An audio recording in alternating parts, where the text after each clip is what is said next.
ನಾವು ತೊಡೆ ತಟ್ಟೋದಕ್ಕೂ ಸರಿ, ತಲೆ ಕತ್ತರಿಸೋದಕ್ಕೂ ಸರಿ ಅಂತ ಹೇಳಿ ಸಿ ಟಿ ರವಿ ಅನ್ನುವಂತಹ ನಾಲಾಯಕಿಲ್ ಬಂದು ಒಂದು ಅವಿವೇಕಿತನದ ಹೇಳಿಕೆಯನ್ನು ಕೊಟ್ಟು ಮಂಡ್ಯ ಜನತೆಯನ್ನು ರೊಚ್ಚಿಗೇಳುವಂಥ ಕೆಲಸವನ್ನು ಮಾಡಿದ್ದಾರೆ. ಇವತ್ತು ಬಂದು ಇಲ್ಲಿ ಯತ್ನಾಳ್ ಹೇಳ್ತಾರೆ, ನಾನು ಅಧಿಕಾರಕ್ಕೆ ಬಂದರೆ ಇದು ಗೋ ರಕ್ಷಕರಿಗೆ ನಾನು ವಿಶೇಷವಾಗಿರುವಂಥ ಸವಲತ್ತುಗಳನ್ನ ಕೊಡ್ತೀನಿ, ನಾನು ಮಸೀದಿ ಮುಂದೆ ಕುಣಿಲಿಕ್ಕೆ ಅವಕಾಶ ಮಾಡಿಕೊಡ್ತೀನಿ ಅಂತ.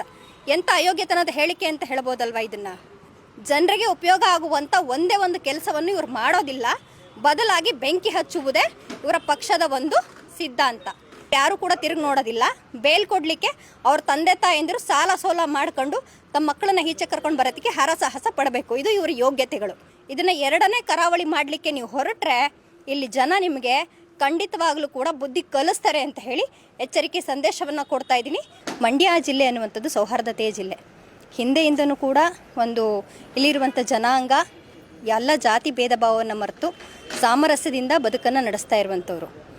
ಜೊತೆಗೆ ಈ ಹಿಂದೆನೂ ಕೂಡ BJP ಮತ್ತು RSS ಸಂಘ ಪರಿವಾರ ಏನು ಕೆರಗೋಡಿನ ಹನುಮಧ್ವಜದ ಪ್ರಕರಣವನ್ನು ಇಟ್ಕೊಂಡು ಈ ಮಂಡ್ಯ ಒಂದು ಜಿಲ್ಲೆಯಲ್ಲಿ ಒಂದು ಕೋಮು ಗಲಭೆಯನ್ನು ಹುಟ್ಟಿಸ್ಲಿಕ್ಕೆ ಒಂದು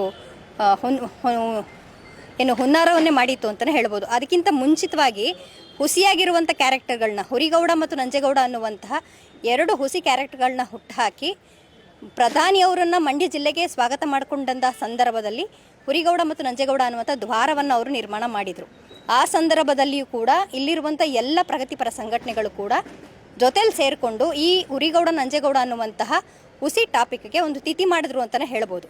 ಆ ಒಂದು ಅವರ ಒಂದು ಪ್ರಯತ್ನ ಫಲ ಕೊಡಲಿಲ್ಲ ಅನ್ನೋದ್ರ ಮುಂದುವರಿದ ಭಾಗನೇ ಕೆರಗೋಡು ಪ್ರಕರಣ. ಆ ಸಂದರ್ಭದಲ್ಲೂ ನಮ್ಮ ಒಂದು ಭಾರತ ದೇಶದ ರಾಷ್ಟ್ರಧ್ವಜಕ್ಕಿಂತನೂ ಕೂಡ ಹನುಮಧ್ವಜವೇ ಮೇಲು ಅನ್ನೋ ಥರದ ರೀತಿಯಲ್ಲಿ ಅಲ್ಲಿ ಒಂದು ಊರಿನಲ್ಲಿ ಎಲ್ಲರೂ ಕೂಡ ಅಣ್ಣ ತಮ್ಮಂದಿರ ಥರ ಬಾಳ್ತಿದ್ದಂತಹ ಜನತೆಯ ನಡುವೆ ಒಂದು ಜಾತಿ ಧರ್ಮದ ಒಂದು ಕೋಮು ಭೇದವನ್ನು ವಿಷಬೀಜವನ್ನು ಬಿತ್ತಿ ತಮ್ಮ ಒಂದು ಹುನ್ನಾರವನ್ನು ಅಲ್ಲಿ ಹರಡಿ ಒಂದು ಕುತಂತ್ರವನ್ನು ರೂಪಿಸಿದರು. ಆ ಸಂದರ್ಭದಲ್ಲೂ ಕೂಡ ಇಲ್ಲಿದ್ದಂಥ ಜಿಲ್ಲಾಡಳಿತ ಇರ್ಬೋದು, ಪ್ರಗತಿಪರ ಎಲ್ಲ ಸಂಘಟನೆಗಳು ಇರ್ಬೋದು, ಅವರ ಒಂದು ಹುನ್ನಾರಕ್ಕೆ ಸರಿಯಾಗಿರುವಂಥ ಪೆಟ್ಟು ಕೊಡೋದ್ರ ಮೂಲಕ ಅವರ ಒಂದು ಹುನ್ನಾರವನ್ನು ಸೋಲಿಸಲಾಯಿತು ಅಂತಲೇ ಹೇಳ್ಬೋದು.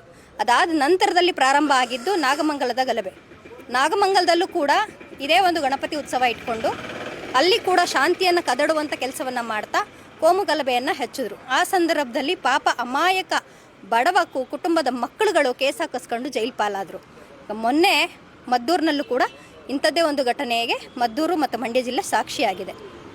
ಇವರುಗಳು ಒಂದು ಜಾತಿ ಧರ್ಮ ದೇವರು ಅಂತ ಒಂದು ವಿಚಾರವನ್ನು ಇಟ್ಕೊಂಡು ಒಂದು ಸಣ್ಣ ಗಲಭೆಯನ್ನು ಹಚ್ಚಿ ನಾವೆಲ್ಲರೂ ಕೂಡ ಹಿಂದೂ ಧರ್ಮವನ್ನು ಉದ್ಧಾರ ಮಾಡಲಿಕ್ಕೆ ಹುಟ್ಟಿರುವಂಥವ್ರು, ಇವರು ಮಾತ್ರನೇ ಹಿಂದೂ ಧರ್ಮನ ಗುತ್ತಿಗೆಗೆ ತೊಗೊಂಬಿಟ್ಟಿರೋರು ಅನ್ನೋ ಥರದಲ್ಲಿ ಬಂದು ಇಲ್ಲಿ ಬಡವರ ಮಕ್ಕಳನ್ನ ಪ್ರಚೋದನೆ ಮಾಡಿಕೊಂಡು